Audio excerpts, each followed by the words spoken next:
Grande BH em Pauta. Os problemas da sua região em debate na Band News FM. No Grande BH em Pauta dessa semana, o nosso tema é a obesidade. O repórter Washington Luiz, sem trocadilho, nos traz agora uma retrospectiva, o que de mais importante foi dito nesses dias de debate. Washington. Durante a semana, o Grande BH em Pauta abordou a obesidade, suas causas e consequências, desde a obesidade infantil ao tratamento dessa, que é uma doença que tem crescido no Brasil e no mundo. A presidente do Núcleo Mineiro de Obesidade da Federação dos Obesos do Brasil, Jussara Xavier Lima, diz que antes combatíamos a fome. Hoje, a obesidade é um dos grandes problemas. Ela acredita também que a maior dificuldade enfrentada por um obeso hoje é a acessibilidade. Antigamente a gente combatia a fome, hoje nós estamos combatendo a obesidade. Quando você anda na rua, você vê. É difícil você hoje andar e ver todo mundo magro. Para você andar de avião, geralmente você ocupa 2 cadeiras. Para você ir no teatro, não tem cadeira, você tem que sentar ou buscar uma cadeira especial. Para o médico e diretor técnico do Núcleo Mineiro de Obesidade, José Mariano Melo Garcia, o uso de remédios ou cirurgias são para casos especiais, mas podem ser úteis no tratamento da doença. No entanto, ele não descarta que isso pode desencadear alguns problemas. Esses medicamentos realmente eles acarretam uma redução do apetite, uma saciedade, e eles podem realmente ajudar a pessoa a emagrecer. Mas já tive que mandar internar pessoas usando esse tipo de medicamento para o hospital psiquiátrico, porque pode desencadear alguma depressão maior. O professor do Departamento de Pediatria e Puericultura da Faculdade de Medicina de Ribeirão Preto, Marco Antônio Barbieri, fala sobre a relação entre obesidade e cesariana. Segundo uma pesquisa realizada por ele, mesmo desconsiderando o fator hereditariedade, a obesidade se mostrou presente na maioria das crianças nascidas através de cesarianas. Nós avaliamos se esses fatores tiravam o efeito da cesárea e não tirou o efeito. Isso não quer dizer que ter pai magro, nenê fazer cesárea e ficar gordo, pai gordo, nenê fazer cesárea e ficar magro. Tem todas as possibilidades, mas na hora que faz a análise, nós estamos colocando dentro de uma grande caldeirão essa análise, e o que fica é que, independente dos fatores que também podem estar ligados a produzir mais ou menos chances de obesidade, a cesariana continuou explicando que 58% dos nenês que nasceram de cesárea tiveram mais chance de ter obesidade do que os que nasceram de parto normal. A coordenadora de atenção à saúde da criança e adolescente da Secretaria Municipal da Saúde de Belo Horizonte, Márcia Parisi, diz que já existem ações de combate à obesidade e sempre que uma criança é identificada com excesso de peso, ela é encaminhada aos centros de saúde. Todos esses cuidados de prevenção e promoção, qualidade de alimentação, de atividade física, ela já é feita. Agora, também nas escolas municipais existe esse programa Saúde na Escola, que foi implantado em 2008, no qual a integração entre a Secretaria Municipal de Educação e a Secretaria de Saúde, ela se estreitou muito. Então, todas essas crianças que são identificadas com excesso de peso, de uma forma responsável, elas são encaminhadas para o centro de saúde. Quase metade da população brasileira está acima do peso. Em Belo Horizonte, 45% das pessoas está com excesso de peso e 10% com obesidade mórbida, que é aquela com o IMC, a relação entre peso e altura superior a 40. De Belo Horizonte, Washington Luiz. Bom, muito bem. E para dar sequência e fechar essa série sobre obesidade que fizemos ao longo dessa semana, nós vamos conversar agora com a nutricionista, especialista em políticas e gestão de saúde da Secretaria de Estado da Saúde de Minas, Luciana Rodrigues Costa. Luciana, bom dia. Bom dia. Luciana, que está aqui conosco pessoalmente nos estúdios da Band News FM, também o repórter Washington Luiz, que fez todas as matérias especiais ao longo dessa semana que precederam as entrevistas ao vivo que fizemos aqui nos estúdios da Band News. Washington, bom dia. Bom dia, Luiz. Bom, Luciana, a gente ouviu aí vários aspectos que dizem respeito a essa questão grave, que é a questão da obesidade. A gente pode considerar hoje, como muitas pessoas estão relatando, a obesidade como uma epidemia, um problema de saúde pública, mas mais do que isso, uma epidemia na nossa sociedade, principalmente na sociedade brasileira? Com certeza, Luiz. A obesidade, sobrepeso e obesidade, eu costumo dizer que eles pegaram um elevador ascendente e não quer descer. Os níveis, os percentuais, os números só nos mostram o aumento desta prevalência, em Minas Gerais principalmente, né? E diante disso, como a gente trabalha para o governo do estado, a gente não envida esforços para poder elaborar políticas para combate à obesidade, para que nós possamos, de repente, parar aqui onde está. Né? Então, baseado nesses números, nesses tantos estudos sobre obesidade, o governo do estado de Minas Gerais tem elaborado muitas políticas que eu posso citar, se você quiser. Vamos falar delas. Políticas de combate à obesidade. Você falou da questão dos números, né? Existem levantamentos, como é que a gente pode dizer, confiáveis sobre os números da obesidade aqui no estado? Então, Luiz, o sistema que nós trabalhamos é o Sistema de Vigilância Alimentar e Nutricional, que ele é do Ministério da Saúde. Porém, é um sistema que hoje está subnotificado, porque até então ele não tem contrapartida financeira. Então, os municípios não alimentam esse sistema de forma tão correta. Então, o sistema está subnotificado. Então, como é possível medir a eficácia de um programa se você não tem os números para aplicar esse programa? Então, é nisso que nós estamos trabalhando, no fortalecimento deste programa. A nossa meta para o ano que vem é que esse sistema seja um sistema confiável, sim, e que possamos, vocês da rádio, ligar para a gente lá na saúde, perguntar qual é o índice de obesidade em adolescentes de 10 a 19 anos.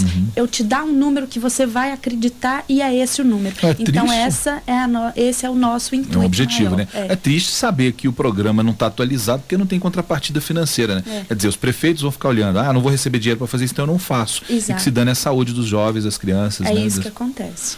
Isso é muito triste. Washington, você passou essa semana conversando com vários especialistas. Aí, gente, vale evidentemente uma parte para dizer que o Washington é bem fortinho, né? Tanto quanto, e você viveu essas conversas que você fez, muito do que você perguntou e do que você ouviu, dizia respeito à sua realidade também, como também do Antonello, que a gente falava aqui essa semana, que também está com o seu peso acima do normal e está trabalhando para tentar mudar essa realidade. Eu também tenho meu peso acima do normal. Enfim, a gente vê o tanto que isso significa pelo percentual e pela realidade da própria redação aqui da Band News FM, né? Washington, como é que foi fazer esse trabalho? Como é que foi conversar com essas pessoas? Deu para tirar algum proveito prático do que é falado, ou a conversa toda ainda está muito no nível da teoria? Então, Luiz, foi uma experiência muito interessante, principalmente porque quando como você bem disse, a gente parte da nossa realidade, mas a gente costuma ter uma visão muito particular, né? E quando você amplia esse horizonte, você vê, igual a gente conversou com pessoas, depoimentos, a gente percebe que a obesidade, ela é um drama, e é um drama que está crescendo muito no país. E agora, em contraposição a isso, existe muita discussão dos especialistas, uso ou não medicamento, cirurgia. Aí, no final das contas, eles dizem, olha, tudo isso ajuda, mas o importante é a pessoa se conscientizar. Fica no campo da consciência. Todos e aí a gente isso, sabe, e a gente sabe o seguinte, principalmente quem está acima do peso, o quanto é difícil. Né? Não é uma questão fácil, você simplesmente chegar amanhã, não, eu vou mudar todos os meus hábitos alimentares. A gente está aqui com a nutricionista, que é a Luciana, que pode muito bem falar disso. Os nutricionistas, inclusive, dizem isso, é preciso mudar o hábito alimentar, é preciso trabalhar essa questão, não adianta usar um medicamento ou fazer cirurgia, porque se você não muda a sua mentalidade. Agora, isso tudo bem do campo da ideia, e do ponto de vista prático, a gente sabe que é difícil. Como é que a gente pode, aí vem a minha pergunta para a Luciana, como é que a gente pode, diante dessa situação, da dificuldade que existe desse processo, conciliar essa tal conscientização, e que é importante, mas para resolver o problema que é de agora, que é de já, quer dizer, preciso perder peso agora. Como fazer isso? Então, é o seguinte, perder peso não é uma coisa tão simples como simplesmente parar de comer ou reduzir a quantidade que eu estou comendo. Para você conseguir reduzir o que você come, tem toda uma questão hormonal, psicológica, psicológica principalmente, porque não adianta você estar com um ótimo especialista te ajudando, um melhor nutricionista te ajudando, se você não está preparado para isso. É comportamental, né, Luciana? Sim, totalmente. Se você não sentiu a necessidade disso a ponto de falar, meu Deus, eu preciso, você não vai fazer, não tem ninguém que vai fazer você fazer dieta. E realmente, gente, fazer dieta, fazer reeducação alimentar é muito, muito, muito difícil. Então, por isso, e hoje a gente está aí com uma grande oferta de produtos industrializados, o nosso tempo é curto. Então, quem vai chegar em casa e fazer uma super salada? É complicado. É complicado. Então, é uma mudança totalmente comportamental, psicológica, mas não é impossível, tá? A gente vê muitos casos exitosos, mas eu sou contra o que você citou anteriormente, por exemplo, a cirurgia bariátrica. A pessoa, eu já vi várias cirurgias que fracassaram porque as pessoas não mudaram a cabeça e o emagrecimento está na cabeça. O bom hábito alimentar está na cabeça. Agora, a cirurgia, em alguns casos, quando há comorbidade de outras doenças, ela acaba sendo necessária. Quando a pessoa não faz a cirurgia apenas com o intuito de emagrecer. Exatamente. Aliás, como é o caso do Antonelli, né, Antonelli? Sim. Aí já vem a questão da comorbidade, né? Como é que você está vendo essa situação, a questão da mudança de hábito, a reeducação? Você está disposto a fazer esse sacrifício depois? É meio assustador, por isso que você deve ter um acompanhamento psicológico intenso antes, durante e após a cirurgia. Porque a cirurgia é só um ponto ali no meio. Eu já falei isso no início da semana. Muita gente acha que é só fazer a cirurgia e pronto, todos os problemas acabaram. É o que a Luciana está falando. Né? São diversos outros problemas surgindo na vida dessa pessoa, né? Muito bem. Várias coisas. Agora, Luciana, mudando só um pouco o foco dessa nossa conversa, porque infelizmente a gente tem aquele tempo amarradinho, mas falando de acessibilidade, hoje um dos problemas de quem está acima do peso é a questão da acessibilidade. Nós ouvimos no início da conversa do Washington, foi um dos assuntos que a gente trouxe no começo dessa semana. A pessoa tem dificuldade de transitar na cidade, né? Ela tem dificuldade de andar nas calçadas estreitas, esburacadas, ela tem dificuldade de pegar um ônibus que não é adaptado, ela tem dificuldade de ir no cinema, no teatro, restaurante, enfim. É uma dificuldade constante, a pessoa precisa aprender a lidar com isso. Tem algum tipo de programa que pode ser feito voltado para mudar essa realidade da acessibilidade? Existe algum tipo de programa feito voltado para isso?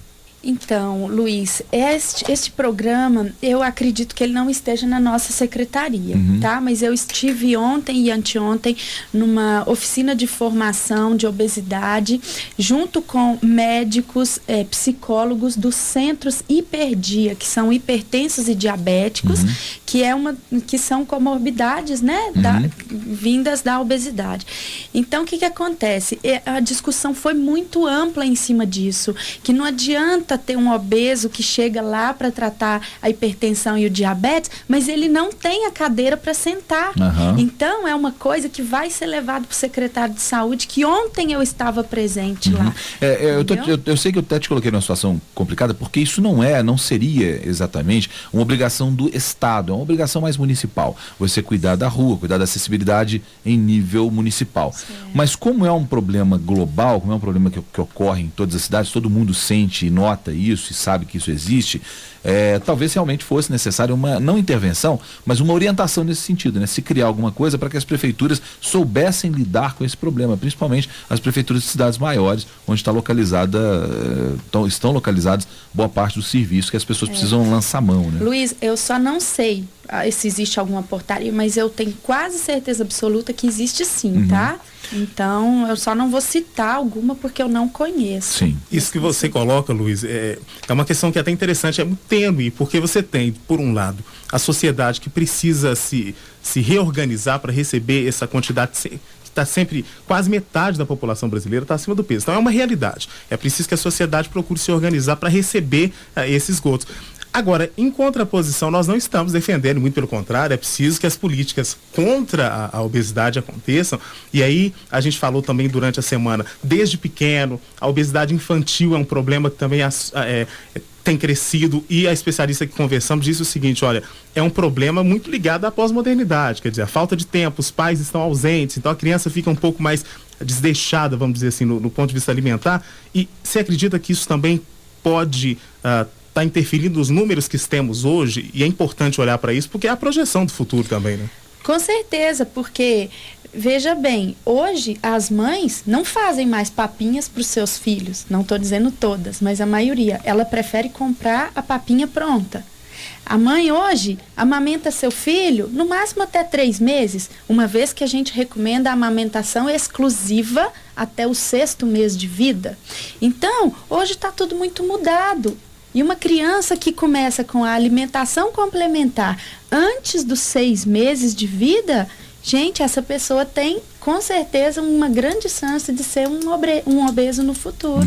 Luciana, você tem um minutinho para nos dizer quais são os principais programas hoje que a Secretaria de Estado da Saúde está colocando para a população. Eu sei que são muitos, mas eu quero que você cite rapidinho, porque a gente realmente está com o tempo corrido. Tá bom. Eu te peço, inclusive, desculpas, já de uma vez, desculpas também ao nosso ouvinte que está atentamente acompanhando essa nossa conversa, que é uma conversa que diz respeito a muita gente, mas eu preciso que você diga rapidamente quais são os principais programas, o que o governo do estado está colocando como principais metas para a redução desse problema da obesidade.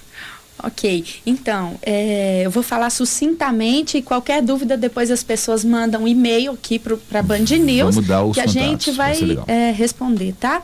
Com muito gosto. Estamos elaborando um plano de combate à obesidade para o próximo ano, junto ao Ministério da Saúde, para ser aplicado em todos os estados, inclusive Minas. O fortalecimento do Sistema de Vigilância Alimentar e Nutricional, que é o sistema que acompanha da criança ao idoso, o que ela alimenta, como ela se nutre, esse que eu falei anteriormente que está subnotificado. Já temos programa estruturador vinculado com a Secretaria de Educação, Saúde e Agricultura, para atingir a faixa etária dos adolescentes, que é uma faixa etária bastante esquecida, é uma faixa etária que não vai à unidade de saúde, então estamos focando nesse público. Estamos elaborando cursos de educação nutricional para os 853 municípios, tá? Para ser veiculado nas unidades básicas de saúde para os profissionais de saúde. Temos uma grande parceria com o CONSEA, que é o Conselho de Segurança Alimentar e Nutricional Sustentável, que visa a segurança alimentar da população como um todo, né? Existem portarias ministeriais para compra de equipamentos antropométricos, que são balança, né? Antropômetro, fitas. Para os postos de saúde. Para os postos de saúde, para os municípios. Tem também uma nova portaria sobre as academias da saúde. Então, alguns municípios vão ter umas academias da saúde, como já existe em Belo Horizonte. Então, já temos emendas parlamentares estaduais para compra e incentivo ao acompanhamento nutricional. Então, assim, e também o programa Saúde na Escola, que é uma parceria com as escolas. Basicamente, a gente pode dizer que está sendo feita alguma coisa. Muita né? coisa. A parte agora da pessoa também querer e tentar, de alguma forma, buscar a sua própria conscientização, a sua própria mudança de comportamento e de hábito. Porque né? 50% é o que a gente faz, profissionais, Estado. Só que 50% tem que ser o indivíduo. Muito bem. É um autocuidado. Muito bem, olha, Luciana Rodrigues Costa conversou conosco sobre essa questão da obesidade, ela que é especialista em políticas e gestão de saúde da Secretaria de Estado da Saúde de Minas Gerais. Luciana, obrigado por atender a reportagem da Band News FM. Bom dia para você. Bom dia, Luiz. Obrigada. Bom fim de semana também. Obrigada.